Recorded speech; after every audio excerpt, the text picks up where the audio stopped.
আমরা পুরুষ জাতি হিসেবে সবসময় অন্যের জন্য করতে থাকি বা পরিবার পরিজন আপন মানুষ এদের জন্য করতে থাকি। তো আমরা মাঝে মধ্যে ভুলে যাই আসলে আমাদেরও একটা জীবন আছে, আমাদেরও চাও পাওয়া আছে বা আমাদেরও স্বপ্ন সাফল্য আছে। মানুষ সাফল্য পাওয়ার পরেও নিজের সাফল্যটা উপভোগ করার ক্ষেত্রটাই ভুলে যায়, যে তার পরিবার তার পরিজন আত্মীয় স্বজন সবার কথা ভাবতে ভাবতে। তো এরকম একটা অ্যাওয়ার্ড আজকে আমি পেয়েছি সংযুক্ত আরব আমিরাতের এই জায়গায় এসে বা এত কষ্টের পরে, এই ব্যবসা সাফল্যের পরে। তো আমি খুবই আনন্দিত এটা পাওয়ার পরে। আর আমি সবার সবার যে আমরা আমাদের প্রবাসী ভাই যারা এখানে কষ্ট করতেছেন বা যারা এখানে আছেন অনেক বছর ধরে, সবার সাফল্য কামনা করি। সবাই যেন একদিন সাফল্যের চূড়ায় পৌঁছাতে পারে এই দোয়া। এবং আজকে এই মেন্স অ্যাওয়ার্ডের মাধ্যমে আজকে পুরুষের যোগ্যতা, একদম পুরুষের পরিশ্রম পরিবারের প্রতি, দেশের প্রতি, সমাজের প্রতি এগুলো উঠে এসেছে। তো আমি আশা করি আগামীতে এই অ্যাওয়ার্ডের মাধ্যমে পুরুষের কষ্ট দুঃখ, পুরুষের যেটা চিন্তাধারা, একদম পুরুষের যোদ্ধা, এই জিনিসটা সবাই বোঝার মতো ক্ষমতা রাখবে। এবং আমি এই অনুষ্ঠানের ধারাবাহিকতায় আরো বলতে চাই, আগামীতে ইনশাল্লাহ পুরো বিশ্ব জুড়ে এই অনুষ্ঠানটি পালিত হবে। জানেন আমার event management company friends view media and events, আমরা বিভিন্ন ধরনের ইভেন্ট করে থাকি, কিন্তু এই ইভেন্টটা আমার জন্য খুবই স্পেশাল। আমি প্রথমবার বাংলাদেশে ইন্টারন্যাশনাল মেন্স অ্যাওয়ার্ড নামে যখন প্রোগ্রামটি করেছি, আমি অনেক রেসপন্স পেয়েছি, অনেক সাড়া পেয়েছি। তারপর থেকে আমার এটার প্রতি আরো বেশি আগ্রহ জাগে। আমি যখন বর্তমানে দুবাই অবস্থিত, এখন দুবাই ইন্টারন্যাশনাল আমি কাজগুলো করতেছি।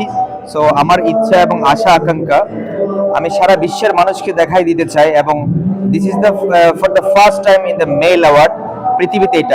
এটা আমি আরো সবকিছু বিভিন্ন সংস্থার সাথে কথা বলি, ইন্টারন্যাশনাল মিডিয়া এবং ইন্টারন্যাশনাল সংস্থা এবং মেন্স ডে নামে একটি ইন্টারন্যাশনাল সংস্থা, ওদের সাথেও কথা বলি।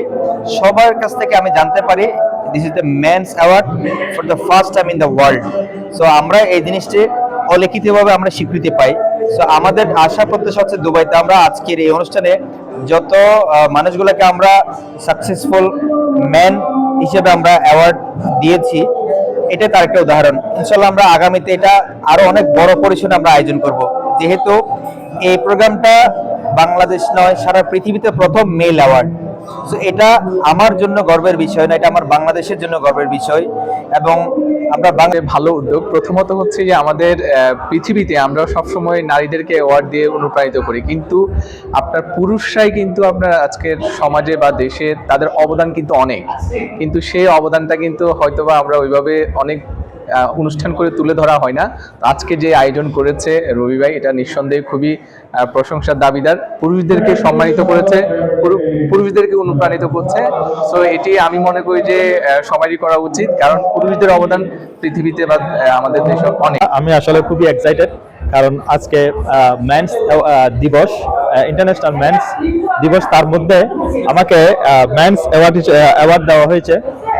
এটা আসলে ইন্টারন্যাশনাল মেন্স অ্যাওয়ার্ড পৃথিবীতে হয়তো দ্বিতীয়তম, যেটা রবি চৌধুরী ভাই করেছেন। আমি রবি চৌধুরী ভাইকে অনেক অনেক আন্তরিকভাবে ধন্যবাদ জানাই, কারণ উনি ডিফারেন্ট একটা প্রোগ্রাম করে আমাদেরকে সম্মানিত করেছেন, বিশেষ করে ব্যবসায়ীদের সম্মানিত করেছেন, পুরুষ জাতিকে সম্মানিত করেছেন।